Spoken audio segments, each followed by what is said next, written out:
This is our recommendation for an 8 days road trip in Scotland. Our starting point is Scotland's vibrant capital Edinburgh, where we spent 2 nights.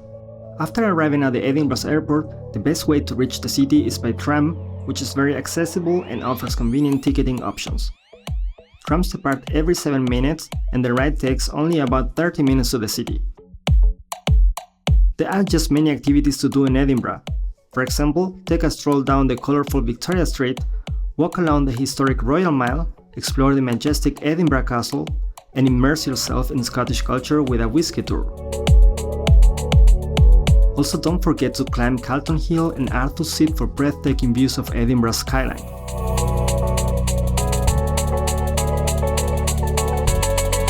For more details about what to do and see in Edinburgh, check my other video.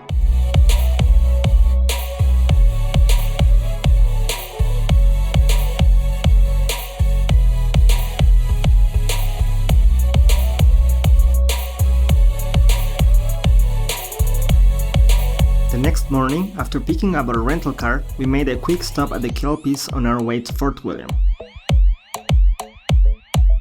After walking for about 5 to 10 minutes from the parking place, you'll see these colossal horse sculptures made of steel and stand over 30 meters tall. This is definitely a great place to walk around and take some cool pictures.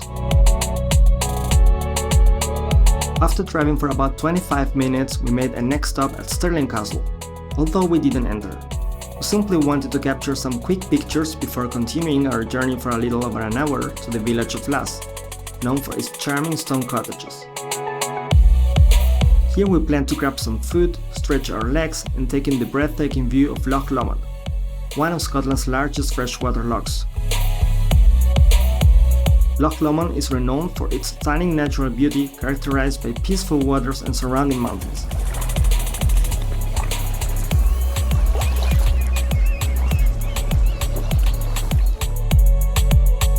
By the way, it was my first time driving in UK or any other country where you drive on the left side of the road. So it took me a little practice to get used to this new experience, but after a while it felt really easy and fun. As we continued along the highway A82 for about an hour and a half, we couldn't help but notice the increasing number of majestic mountains gracing the landscape. The scenery along the way is truly breathtaking, ensuring that you'll never tire of the views as you drive. We finally reached Fort William, a charming town nestled in the heart of the Scottish Highlands where we'll spend our next 2 nights. In Fort William there are a lot of great places to eat, but we have a favorite, the Black Ale Bar. They've got a wide range of tasty craft beers and whiskies, and their wood-fired pizzas are amazing. It's a really cozy place, and sometimes they have live music too, which adds to the fun atmosphere.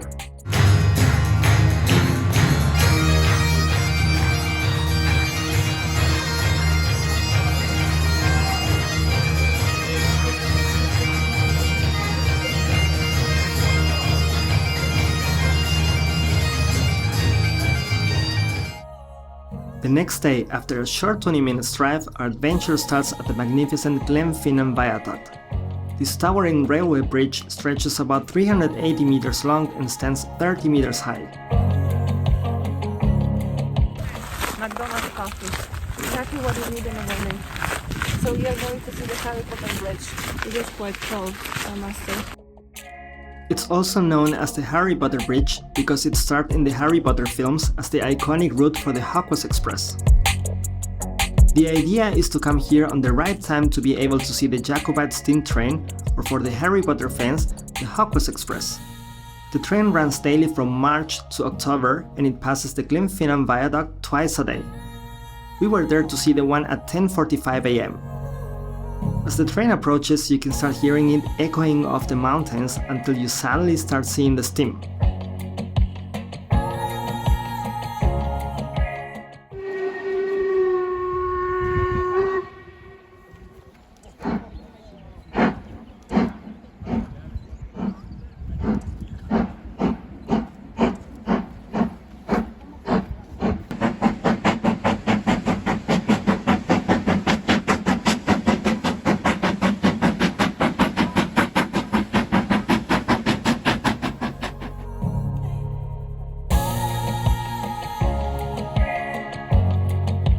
Experiencing this was one of the highlights of our trip, and I hope that the next time we can actually hop in the train to leave it from the inside.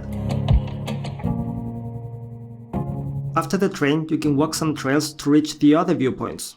Our hearts beat to the city streets.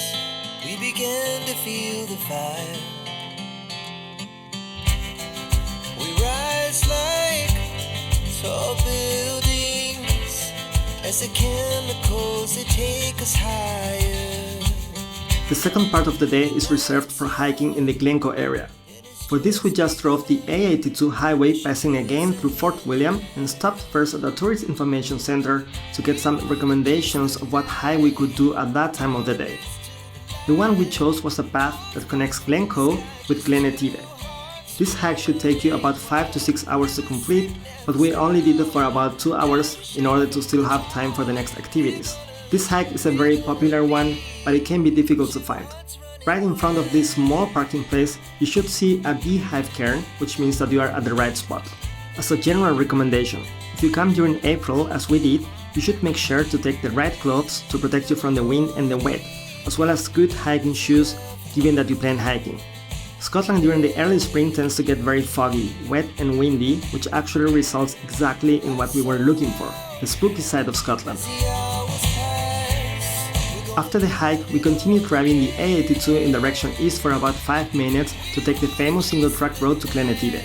This road became especially famous after the James Bond movie Skyfall. There is this scene where James Bond steps out of the car followed by M, and they just stare at the nature. This was filmed exactly in this road. The landscape is just amazing and the driving is a lot of fun. Just keep in mind that this road is very narrow and it goes in both directions. When a car is coming from the other side, one of you should stop at the closest passing place.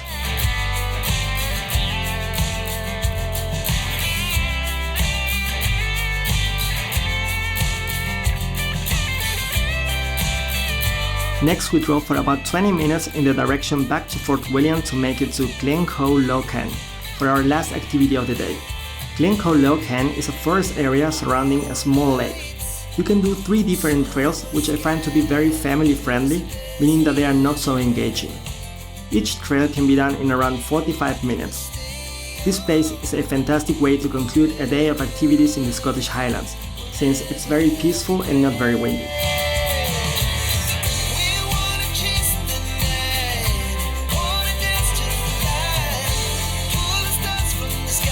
The next morning, we drive from Fort William to the Isle of Skye.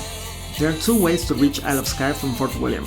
One is by taking a ferry in the port village of Mellick, and the other option is just driving through the A82 and then taking the A87 to cross through the Skye Bridge. We decided to take the second option. Our exact next destination in Isle of Skye is Ferrypools, which is about 2 hours and 40 minutes driving.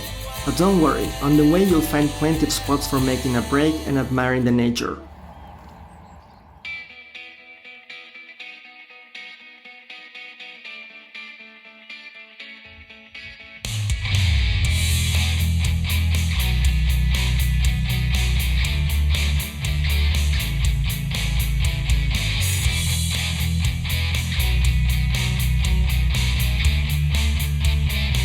After crossing to the Isle of Skye, we stopped at a small town called Broadford to visit a distillery which specializes in the production of gin.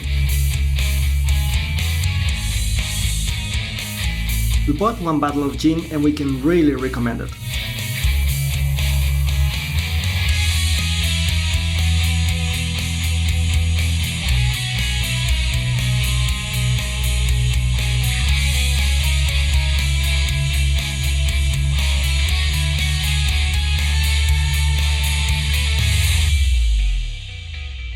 We finally arrived at the Ferrypools, which are a series of crystal clear pools and waterfalls located at the foot of the Quillen Mountains. As you can see, there was so much fog, resulting in visibility not always being the best, and it had also started raining, but in my opinion this simply added to the mysterious and magical vibe of the place. After a moderate hike, we got our first glimpse of the Ferrypools. The sound of cascading water grew louder with each step. Each pool seemed more inviting than the last. For the brave ones, the Ferrypools offer a chance to swim. Just keep in mind that the water is very cold and with strong currents. Otherwise, spend the time capturing beautiful pictures and enjoying the refreshing mist emanating from the waterfalls. After this, we drove to the village of Stuffing, where we spent 2 nights. While most visitors opt for accommodations in the capital of Isle of Skye, Portray, we found all options booked up. However, our choice of Stuffing turned out to be a stroke of luck, offering an ideal location for the 3 activities planned for the next day: Kieran, Fairy Glen, and Old Man of Storr. Thus, our stay at the charming bed and breakfast in Stuffing perfectly matched the village's calm, green surroundings, offering an ideal spot to unwind and enjoy the peace.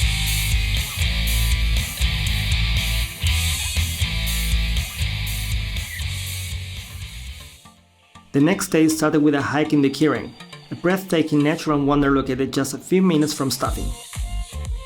This landslip boasts stunning scenery with towering cliffs, rugged rock formations, and panoramic views of the surrounding landscape and sea. The whole Kieran Walk is a loop and it covers a distance of 6.5 kilometers, which should take you about 3 to 4 hours to complete. The trail is quite challenging with steep ascents and descents, as well as occasional narrow sections.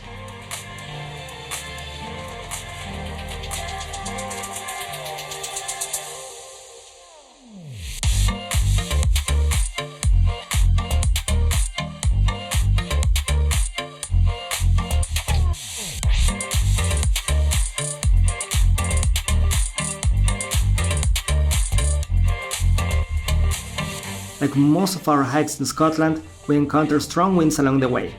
Yet despite these conditions, the journey proves rewarding with every step. Afterwards, we drove about 20 minutes to the Fairy Glen, a landscape with an enchanted feel characterized by its small cone-shaped hills. The walk from the parking area to the heart of the glen is approximately 40 minutes and it's not a difficult one, making it suitable for families with kids.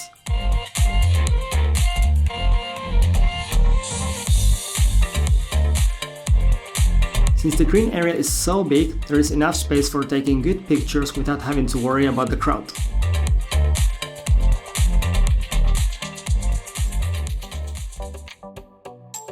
Our last hike leads us to the Old Man of Storr, a prominent rock pinnacle that stands majestically against the sky. The trail involves a steep uphill climb which lasts about 2 hours. The path can be rocky and uneven, requiring careful footing. Once at the top, hikers are treated to stunning panoramic views of the Isle of Skye and beyond.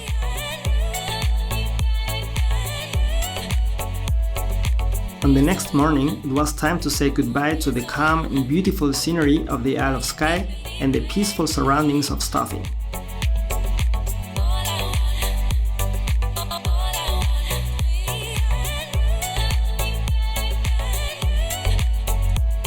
Yet there was one last gem awaiting our exploration: Portray. Making a brief stop in this quaint town, we wandered its charming streets and captured snapshots of its picturesque shoreline.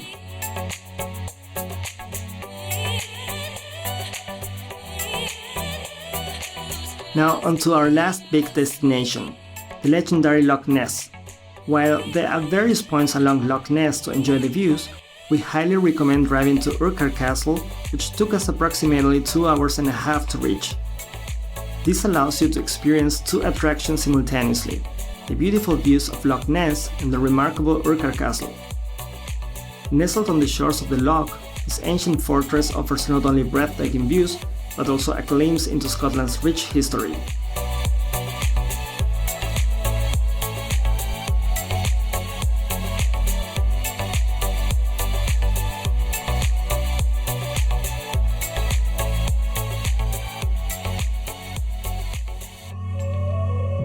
We spent the last evening and night of our trip in the city of Inverness, enjoying along the River Ness coastline and gearing up for our return trip to the airport the following day. If you enjoyed this video, please give it a thumbs up and subscribe. Thank you for watching.